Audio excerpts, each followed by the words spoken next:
When you think of the Land Rover brand, mostly what comes to mind is the Defender, the Range Rover Sport, and full-size Range Rover. But Land Rover has really filled out their entire lineup over the last decade or so, giving you vehicles like the Evoque, like the Discovery Sport, and the full-size Discovery. Today we'll be taking a look at the Discovery Sport, which is a very affordable and attainable crossover in the lineup. Now, I know a lot of you are going to be questioning and wondering, well, how does this compare to the Range Rover Evoque, which is similarly priced and has a lot of similar features? Why should I go with the Discovery Sport over the Evoque if that's the case? Well, you've come to the right place, because in this video, we're going to check out what the Disco Sport is offering for 2025, why it is a compelling choice, and if you are cross-shopping the two, maybe going with the Discovery Sport might be a great decision. Now, before we get into this video, I want to give a huge shout and thank you to Land Rover of Peabody in Peabody, Massachusetts for letting me come down here to check out the Disco Sport. Their link will be in the description below, so you can check out their extensive Land Rover inventory. So as always, let's begin with pricing. The model we have today is the S, coming in at just under $49,000, making the Land Rover Discovery Sport the most affordable vehicle with a Land Rover badge. Now, don't get confused here, because the Range Rover Evoque is the most affordable Range Rover. So two completely different product lines under the same brand. But one thing we have here with the Discovery Sport is a larger crossover. So the Evoque is a subcompact luxury vehicle, whereas the Discovery Sport would be compared to an Audi Q5, BMW X3, and Alfa Romeo Stelvio. When you take a look at its exterior dimensions, it has a length of 181 inches, which when you compare this to the Range Rover Evoque, that's only 172. So there's a 9-inch difference in regards to length, making the Discovery Sport a much more bigger vehicle, but also far more practical than what you are going to find with that luxury subcompact. As you transition to the overall design of the Land Rover Discovery Sport, obviously it's going to take some inspiration from its larger sibling, since it is wearing the Discovery badge. Now, there have been some updates throughout the years, but it's mostly the same Discovery Sport you all know and love. So up front, you are going to have LED headlights.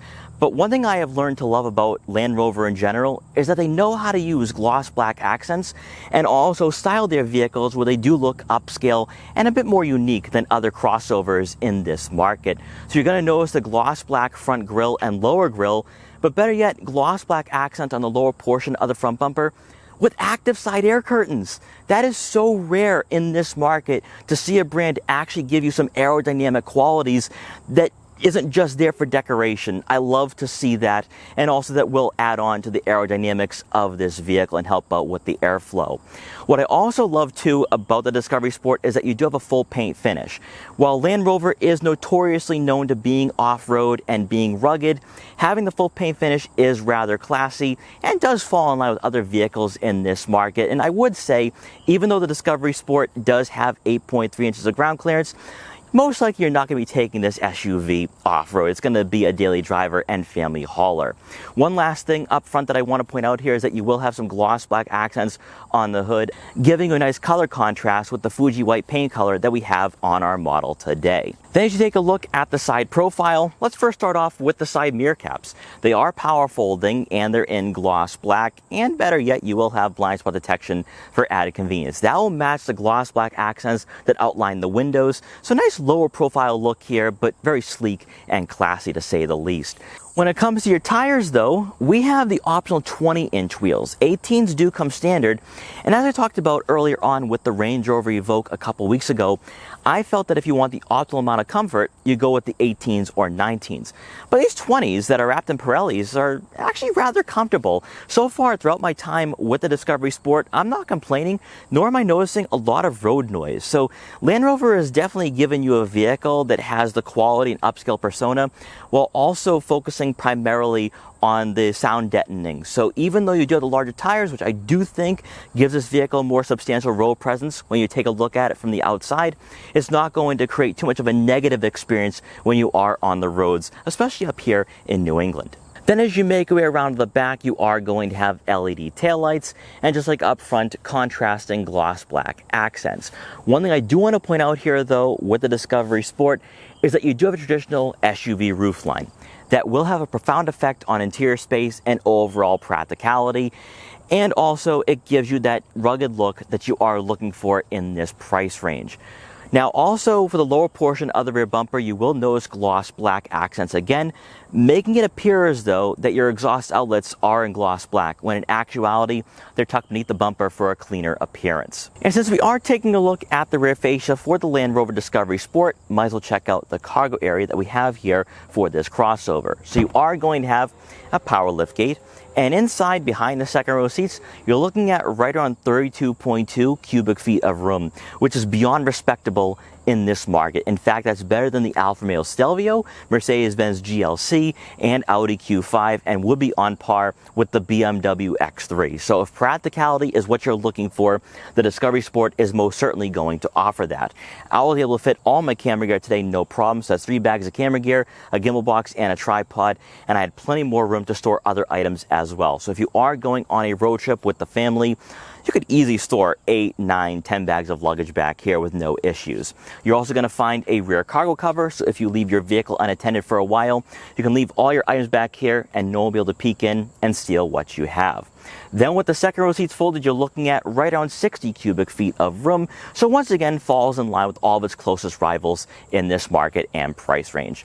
On the right side of the cargo area will be some netting for some smaller items such as a couple water bottles, car detailing equipment, or maybe even a first aid kit. Beneath the floor mat, you are going to find a spare tire, so if you encounter a flat on your road trips or travels, you can fix that and be back on the road. And one last thing I want to point out here with the Discovery Sport, if you are cross-shopping this with the Evoque, practicality-wise, the Evoque only has 21 cubic feet of room. So you get 32 with the Sport. If practicality is what you're looking for, I would definitely lean towards the Sport over the Evoque. Stepping inside the Disco Sport, you're greeted by power adjustable and heated leather seats for both the driver and passenger, with the driver's side having 3-position memory for added convenience. That will go hand in hand with the power adjustable steering column. The rest of the interior, though, does mimic other SUVs in the Land Rover and Range Rover product line, which does impress me quite a bit because the Disco Sport goes head-to-head with the Audi Q5, Mercedes-Benz GLC, and BMW X3, and those 3 crossovers do not have the same interiors as the BMW X7, Mercedes-Benz GLS, and the Audi Q7. Whereas with the Disco Sport, it does buck that trend in regards to technology, but I most certainly noticed that with the interior quality and just the soft touch materials on the dashboard and door panels. Now you are going to have soft touch materials on the dashboard itself, which is a nice touch for a vehicle at around $55,000. But for me, what draws my attention is the technology. Optional but not equipped on our model today is a head-up display, and with that package you will also get a digital rear view mirror. I would say most certainly opt for that package. You can have a full digital gauge cluster as we've experienced with the Evoque and also the Defender and obviously the Range Rover Sport. And by using the buttons on the left side of the steering wheel, you can scroll through a variety of information and customize what you see from this info panel. So you can customize the layout by giving you more of a traditional look with a 2-dial or 1-dial setup. You can also just display the navigation map, which I know a lot of you are definitely going to love. Personally, I think this is most certainly on par with what you are going to find with Audi's virtual cockpit, what you have with the Mercedes-Benz user experience, and also the BMW X3. So if technology is what you're looking for, Land Rover definitely has you covered in that regard, because you're going to have very responsive technology and the resolution and quality is most certainly top notch.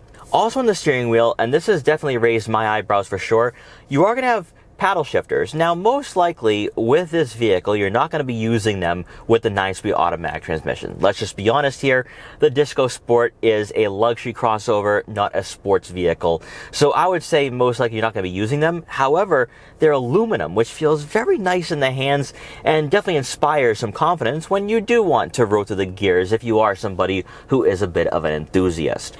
Then taking a look at the infotainment system, yes, we do have the Peabody Pro user interface with this 11.4-inch touchscreen with wireless Apple CarPlay and Android Auto compatibility to go along with onboard navigation.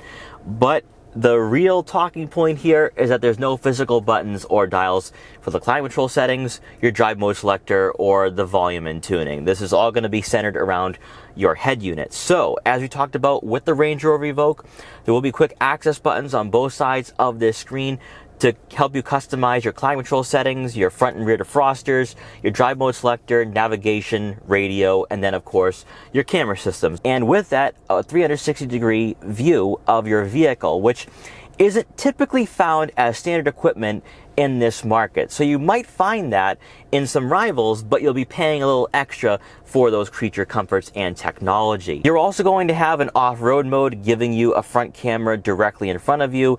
And better yet, you will have camera angles for your front tires, so that way you are not going to be scraping your wheels when you are parking on a city street, or maybe if you are taking this off-road. As we've talked about earlier on throughout this video, most likely you won't be going off-road with the full paint finish, and really this vehicle is better suited for just being on the pavement. As you've experienced with the Defender and the Range Rover Evoque, you will have a layout where all your widgets are placed within arm's reach for your navigation, your seats, your climate control settings, cameras, Android Auto, and Apple CarPlay. So if you want to quickly access some settings here, you can do that from this screen. Continuing on, you will have two USB-C inputs, a wireless phone charging pad, and a cubby for some smaller items, maybe some loose change, a smartphone, or a wallet. And you are going to find your gear selector, so no push buttons to get you into gear. I like that for sure, because some manufacturers are starting to go with that design and layout. You're going to find two cup holders, as always. Then for the standard storage compartment, there'll be enough room for smaller items, and you're going to store some smaller gadgets back here as well, and you'll find another USB-C input.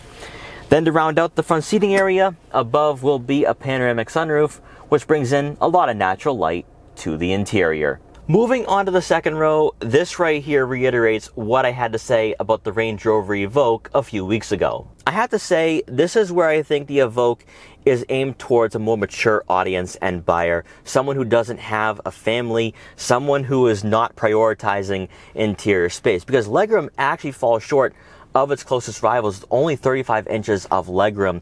The Discovery Sport is most certainly going to appeal to a wider range of buyers who do have a family, that do need the interior space and the overall practicality. Forgetting about the second row legroom for a minute, you have a lot more headroom and shoulder room, so you can have taller passengers sit in the back. You can also squeeze in a third person in the center very comfortably. But with the Discovery Sport, you can't opt for a third row. Would I recommend that? Absolutely not. I think it would be quite the squeeze, and you're sacrificing a lot of practicality and cargo space behind the second row. So I would say if you're looking for that, go with the larger Discovery. Whereas with the Discovery Sport, this is definitely going to feel like an Audi Q5. It's going to feel like a BMW X3. And when it pertains to legroom, you're looking at right around 38 inches, whereas the Evoque had only 34. So for the same price, you're getting a much larger vehicle and an SUV that's going to be suitable for you and your family. Now, we have a panoramic moonroof today, and that is not taking away from overall headroom. I think you can have taller passengers back here, and they won't be hitting their head on the headliner. Also, I don't feel claustrophobic sitting in this SUV in any way, shape, or form. Since our model today is equipped with the climate package, we do get heated outboard seats, but optional is climate control for the second row. So if you want to prioritize everyone in this vehicle, you might want to go with that optional package. We also have two center mounted air vents to go along with two USB-C inputs and a 12-volt outlet. And to round out the second row seating area, you do get a center armrest with two cup holders. Powering the Land Rover Discovery Sport we have today is a 2-liter turbocharged 4-cylinder engine, producing 246 horsepower and 269 pound-feet of torque, and it is paired with a 9-speed automatic transmission. So much like the Range Rover Evoque we featured a couple weeks ago, it shares the same platform, same powertrain, and very similar performance numbers. However, that's where the similarities begin to end in regard to the on-road driving experience. Because if you are cross-shopping the two and you want a vehicle that is more dynamic, sporty, and feels bougie and also has more of this baby Range Rover experience, you're going to prefer the Evoque. Whereas the Land Rover Discovery Sport is a traditional luxury compact crossover, not only in regards to the size and interior dimensions, but just its mannerisms on the roadways. Not only does it feel a bit more top-heavy than the Evoque with the higher roofline and just its boxier shape, it also doesn't have the same dynamic qualities even without the dynamic handling package. Steering is light. You also do feel the body roll, but that is to be expected with a vehicle that has 8.3 inches of ground clearance and does not have a sports-tuned suspension. While theoretically you could take this off-road, most likely this is going to be your family hauler and daily driver. And with this powertrain, more than adequate for suburban driving or entering highways and passing slower drivers, as we're going to demonstrate in a few minutes. This powertrain is actually relatively quiet, and even though I do prefer the 8-speed automatic in more expensive Range Rovers and Land Rovers, the 9-speed actually shifts quite smooth when you are in the city and in the suburbs. Another aspect I think a lot of you are going to love with the Discovery Sport is the amount of vision you have here being behind the wheel. A-pillars are super thin, so you won't have any blind spots when you are approaching intersections. When you're taking a look at your side mirrors, they are decently sized, so I can see what's in my blind spots. And then looking out back, thanks to the shape of the Discovery Sport, I can see what's directly behind me. Now, optional is a digital rear view mirror. I would go with that for sure. As we enter the corners here on this nice little back road at around 30 miles an hour, it handles them quite well. I will say though that if I was to take these corners at higher speeds, I probably wouldn't be feeling very confident. It doesn't really feel connected to the roadways in that regard, but remember the Land Rover Discovery Sport is an off-road worthy vehicle. You still have weight sensing with this crossover, so it's designed to take on different types of terrain, whereas a lot of luxury compact crossovers in this market and price range lean more towards the sporty side of things. Now, 246 horsepower and 269 pound-feet of torque does fall right in line with its closest rival, so it's not going to be lethargic, it's not going to be super slow in this market, but just keep in mind that it's not going to be the sportiest experience out there. I would say go with the Range Rover Velar if that's what you're looking for. Also comparing this to the larger Discovery, you get air suspension with that SUV, so the ride quality is going to be much more upscale and more refined than what we have here with the Sport, although, just like with the Evoque, I am thoroughly impressed here with just the suspension and how it feels on the roads. It does feel very well refined for a vehicle that starts under $50,000. So, let's get an acceleration here.